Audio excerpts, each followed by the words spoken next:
Now, I know that in Form 1, loads of you love to do experiments.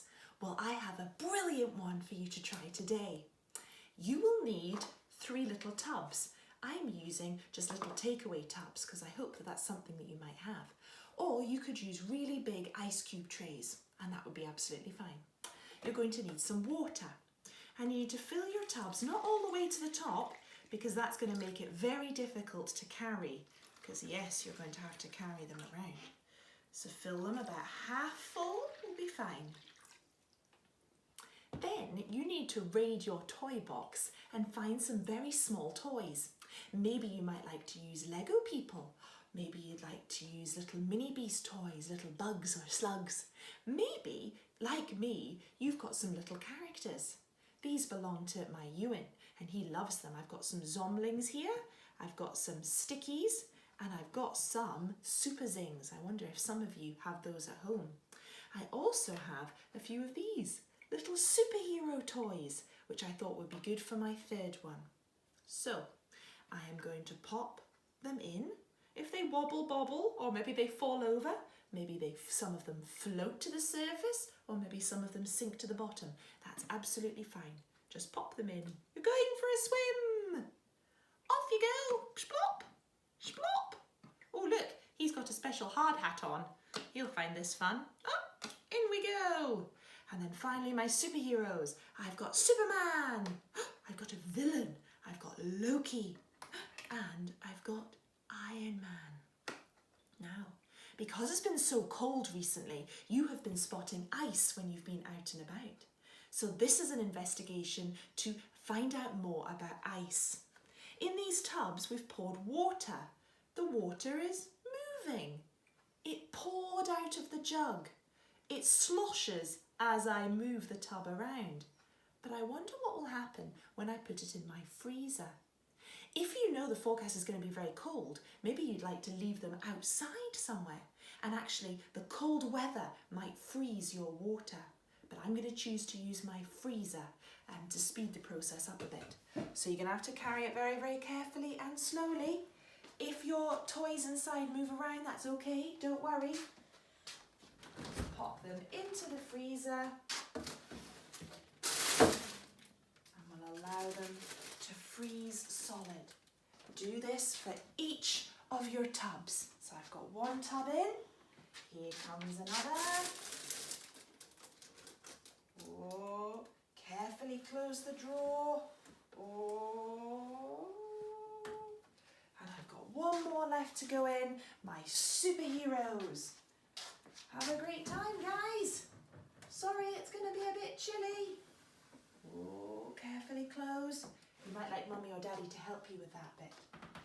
Now, leave them to freeze solid, and then I'll be back to show you what to do next. Okay, see you in a minute.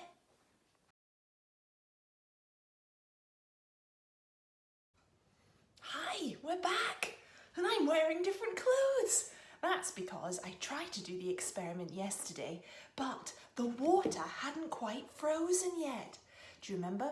We did 3 little takeaway tubs with little toys in, and we put them in the freezer. It's now frozen solid, and look, it doesn't slosh around, and my toys are stuck fast.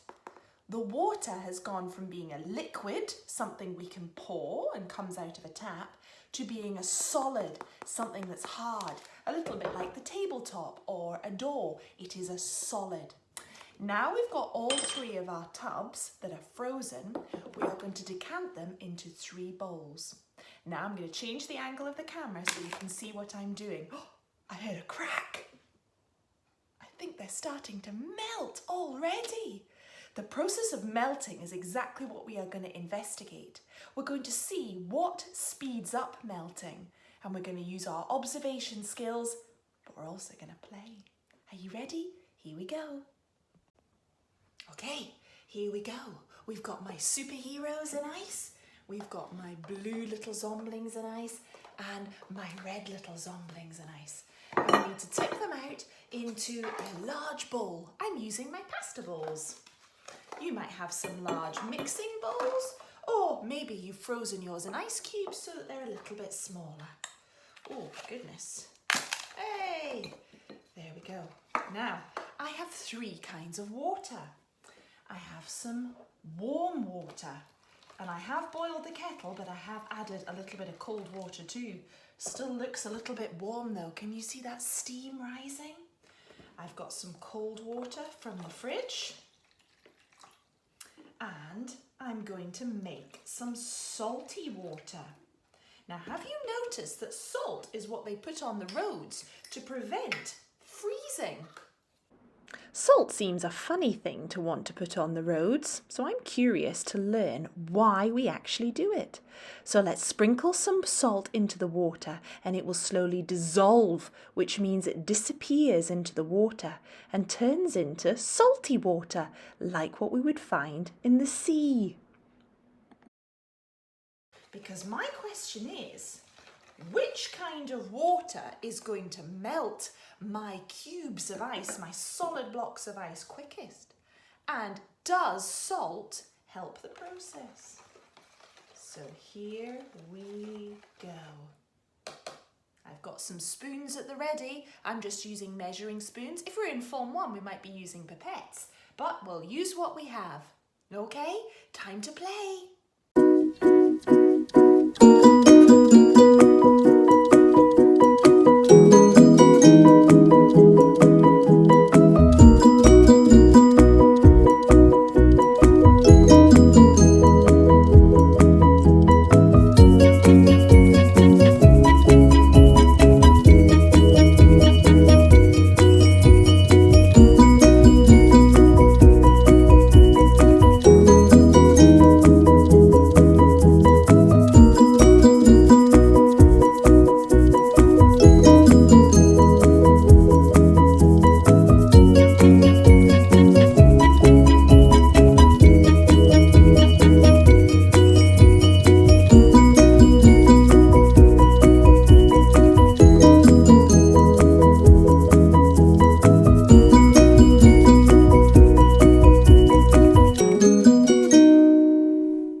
I then left my cubes of ice for a little while.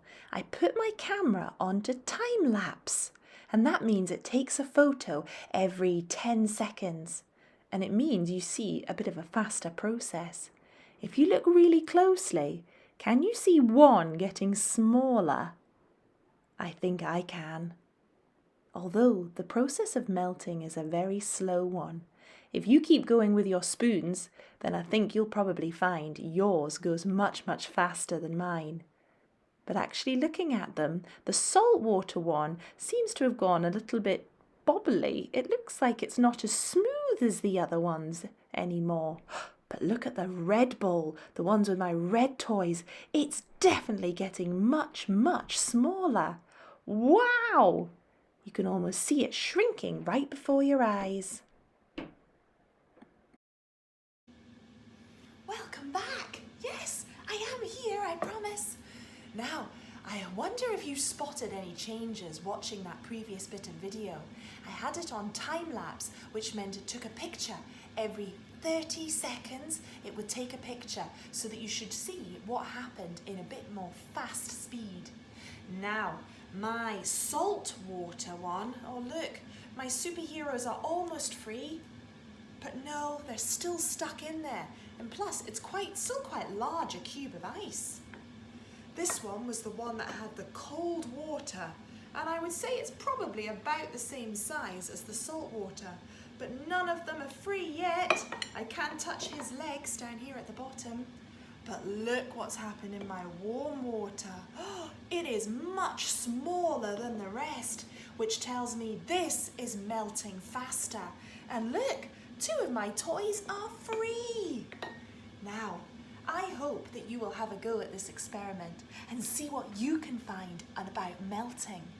You might find that yours melt faster than mine because you're playing with them, touching them, moving them around, and generally probably speeding up the melting process. But overall, in my experiment, I have discovered that the warm water is melting the ice faster.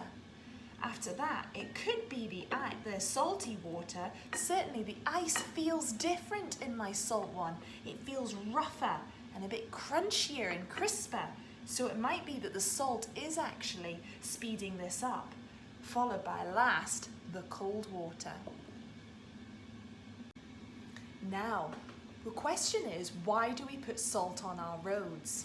Certainly my ice here feels rougher, which will mean that actually if the ice is freezing on our roads outside, then it will be less slippy than it will with just the cold water that's fallen from the clouds in form of rain. But the reason that salt is put on the roads is that salt water, for example salty seawater, doesn't freeze as readily as water that we might have in a pond or in a puddle outside in on our roads or in our fields. And that's because salt prevents the water from freezing. It will eventually freeze. In the sea, in the Antarctic, they have lots of icebergs because the water does eventually freeze if it gets cold enough.